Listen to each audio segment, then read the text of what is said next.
So I would like to introduce to you Dr. Fiona Bull from the World Health Organization. She's going to join us via seamless video link, and so the tech will magically happen. She will appear on stage, and she's going to do our keynote for us this morning. Thank you very much indeed, and a very good morning to you. Day 3 of your Congress, and it's a great pleasure to join you from Geneva. I'm sure there are many friends and colleagues there in the room, and new future friends and colleagues. And so it's with great regret I can't be with you in person, as I have thoroughly enjoyed previous opportunities to join the MOVES conference. But I'm absolutely delighted to be with you this morning and provide a few words to set this final day off on the Congress. I know you have a really fun time at the conference, and I know you are having, I hope, and I'm sure, stimulating discussions. And I'm actually very jealous because it's been over 2 years since I've been to a Congress, and just looking in and seeing you all there in the room. And I know many of you will be really enjoying it because it's back to what we enjoy most, sharing our experiences, sharing the challenges, and discussing how we can help more people be more active. And we have a tagline: everyone, everywhere, every day. And I want to congratulate the organisers and all of you for this important theme, this reconnecting, restarting and rebuilding. And I'm going to add to it by adding reinventing, and I'll come back to that shortly.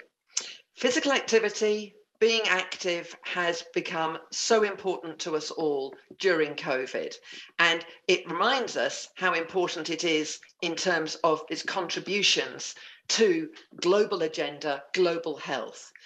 We know, but let's remind ourselves the importance of the Sustainable Development Goals. There's real concern now that COVID has set us back on the progress being made, but that progress itself was not enough, and we needed to be accelerating, and then COVID.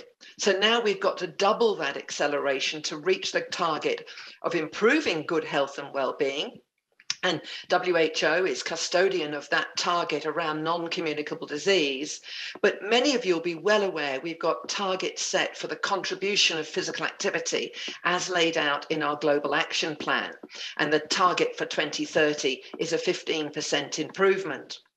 Now, without going into all the details that many of you know, but it's worth reminding us, and I'll loop back to my message to you all, is physical activity is not only good for health. If we do the right things through physical activity, the policies and the environments, we'll be helping many of those other SDGs.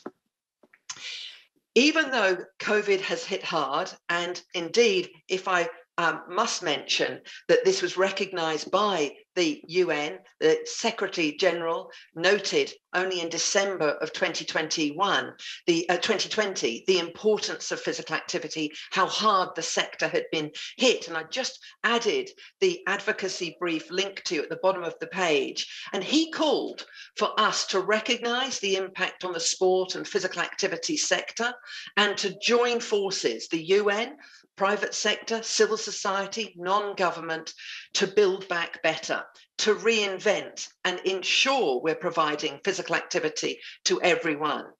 And I wanted to emphasize that and draw your attention if you hadn't seen that very important advocacy tool.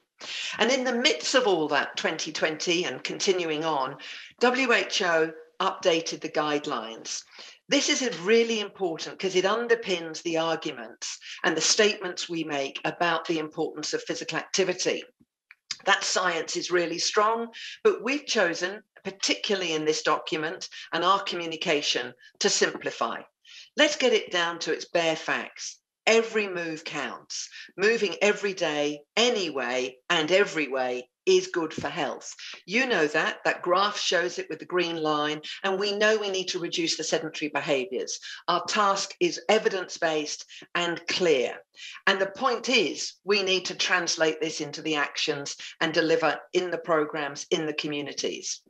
Now, if you hadn't seen those guidelines, you want to share the advocacy and help disseminate, I invite you to use any and all of these resources. Read them, listen to them, share share them, and there's a great video that you can use to communicate to your colleagues, to your communities, and your co-professionals.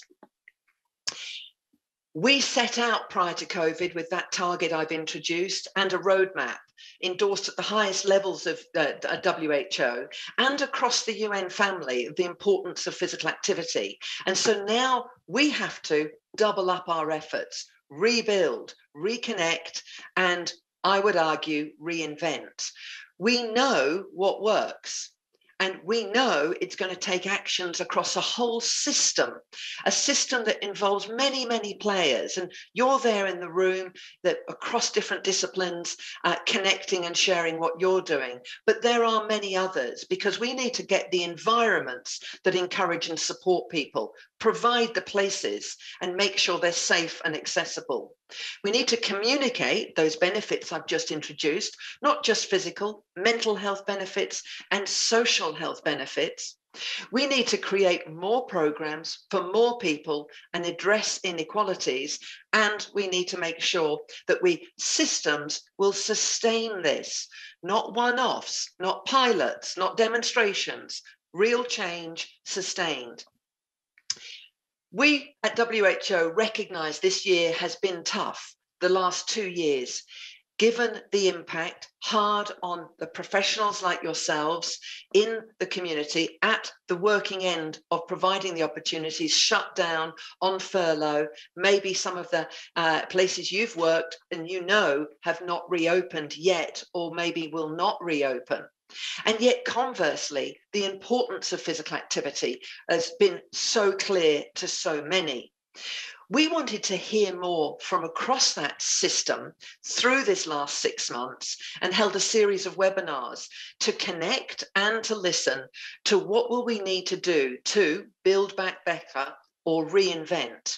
And we heard from industry, we heard from civil society, we heard from academics and scientists, we heard from the youth. And I invite you to join, if you hadn't heard about this series, to listen and find out more. We have 5-minute highlight videos on these, but the messages I will give and summarize for us today, because I think on your 3rd day of your conference, they will help and underpin your discussions.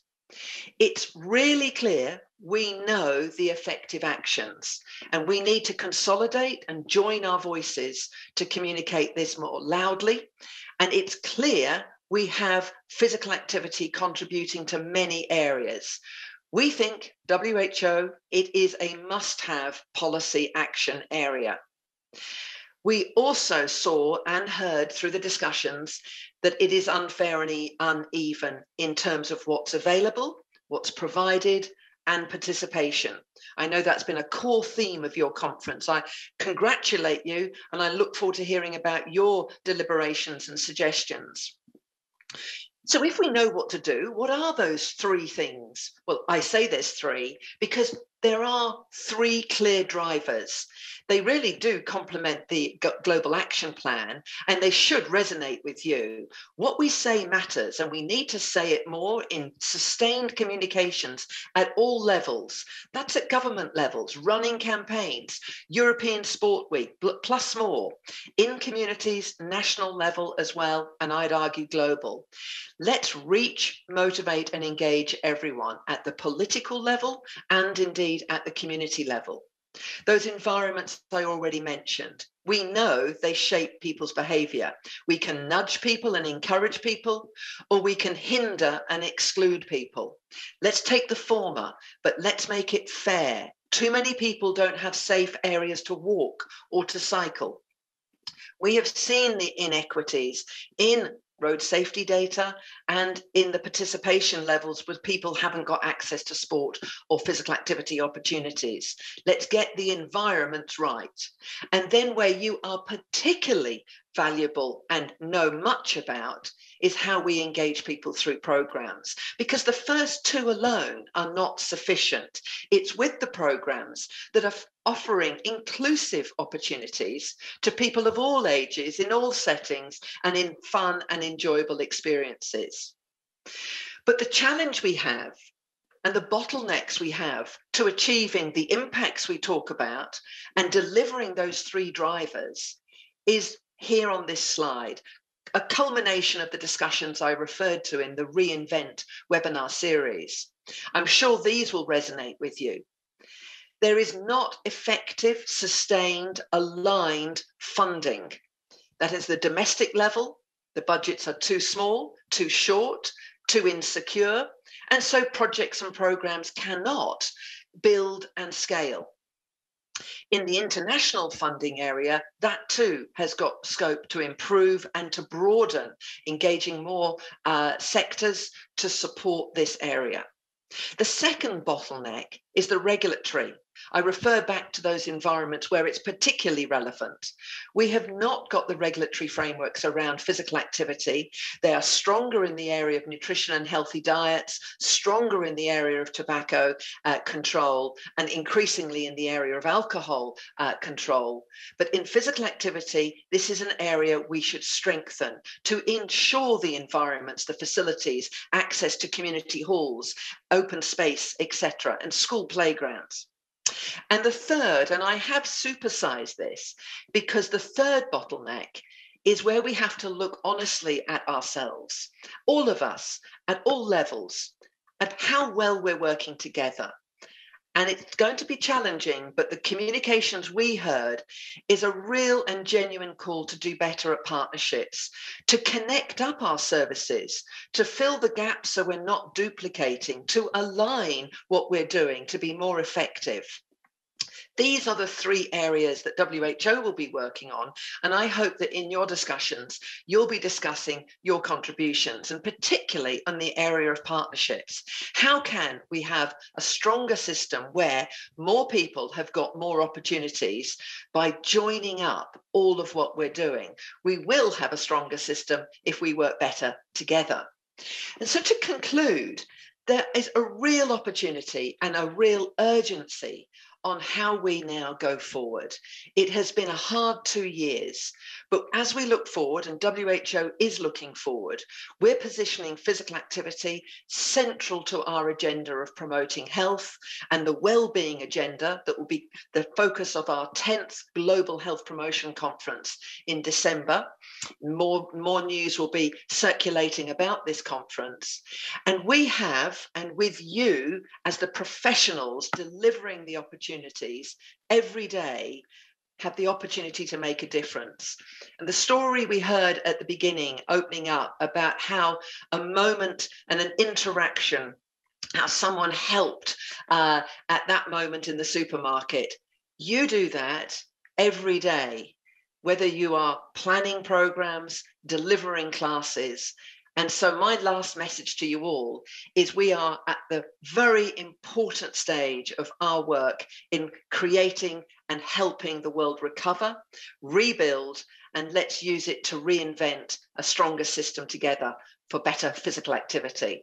I wish you well on your third day, and I wish I was there with you. Thank you very much.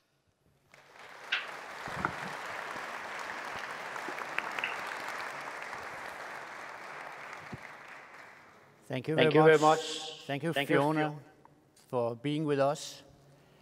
It's a pleasure, and thank you for your dynamic and motivating intervention.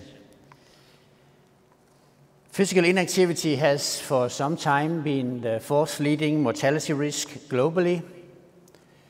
However, for decades, I feel that there has been a stronger recognition of physical activity and even understanding that physical activity can be part of the health solution.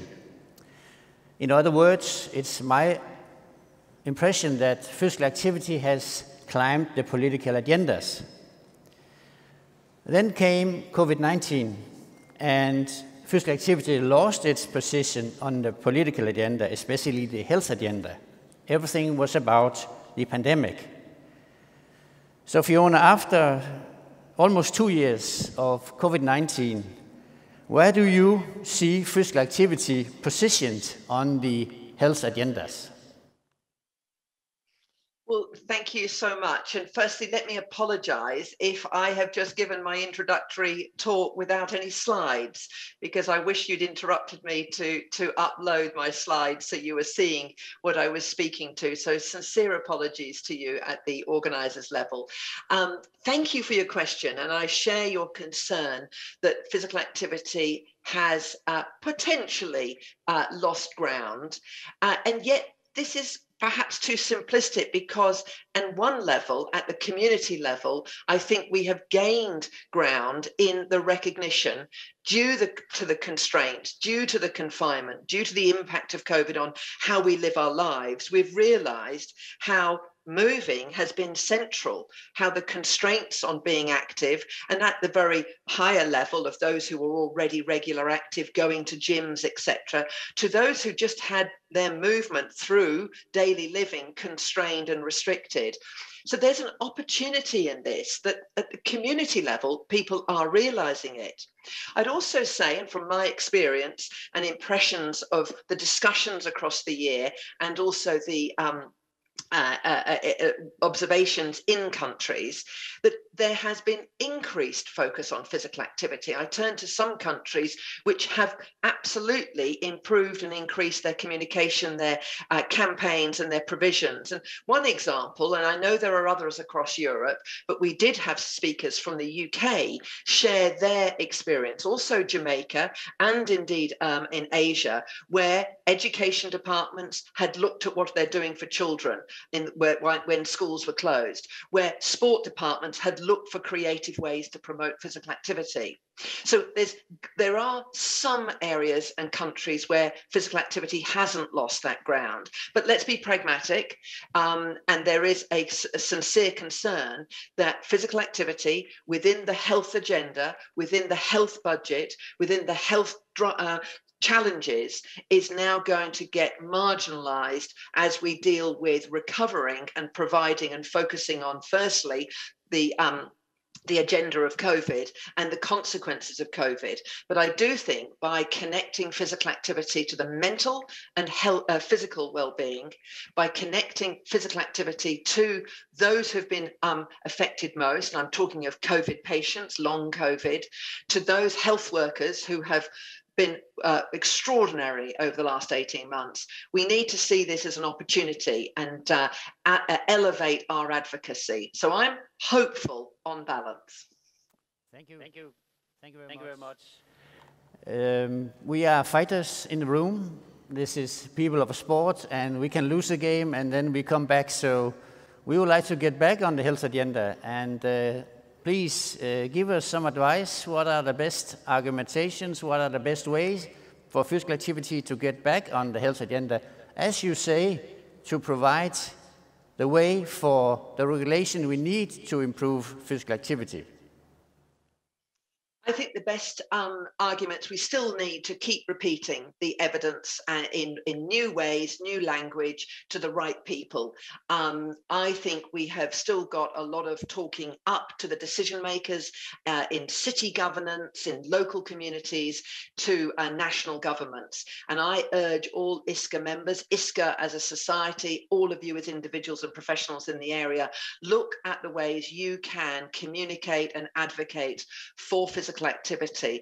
It should not be questioned, the importance of it, but we have to consolidate our arguments on the solutions.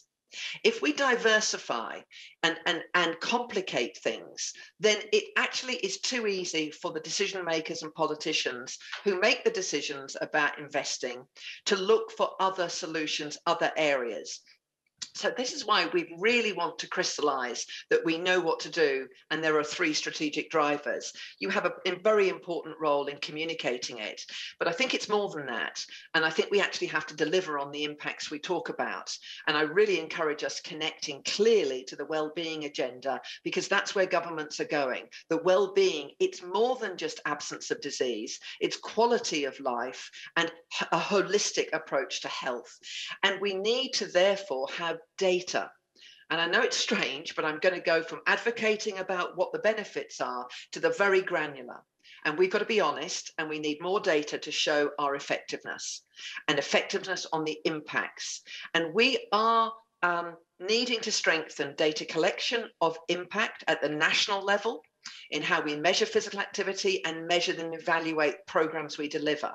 I hope you're talking about that, and I hope we can continue collectively to discuss how we can present stronger return on investment evidence. That's where the measures of impact converted into dollar values can provide the economic argument. And that's why we then can use the economic argument into the regulatory argument and greater financing. So advocate and evidence. Fully understood in the room, Fiona. We are in a room now with plus 200 people. They're doers. And you are live. We see you clearly. We hear you clearly. Do you have a special message to this group of people? I do, and I wish you all well and wish so much I was with you. My message to you all in the room is what difference, and to remind, take a moment to pause and think and recognize what influence you each have in your communities and the innovation that you as a field, you as a profession, ISCA as a community have. My message is share your energy, share your innovations so that we can benefit around the world, benefit in Europe, benefit in many other parts of the world from creating a more active communities. And we need that innovation, we need that inspiration. Join WHO's efforts and help us, but I look to you for that inspiration. Thank you very much, Fiona. Thank you for joining us. It was a pleasure. Thank you very much.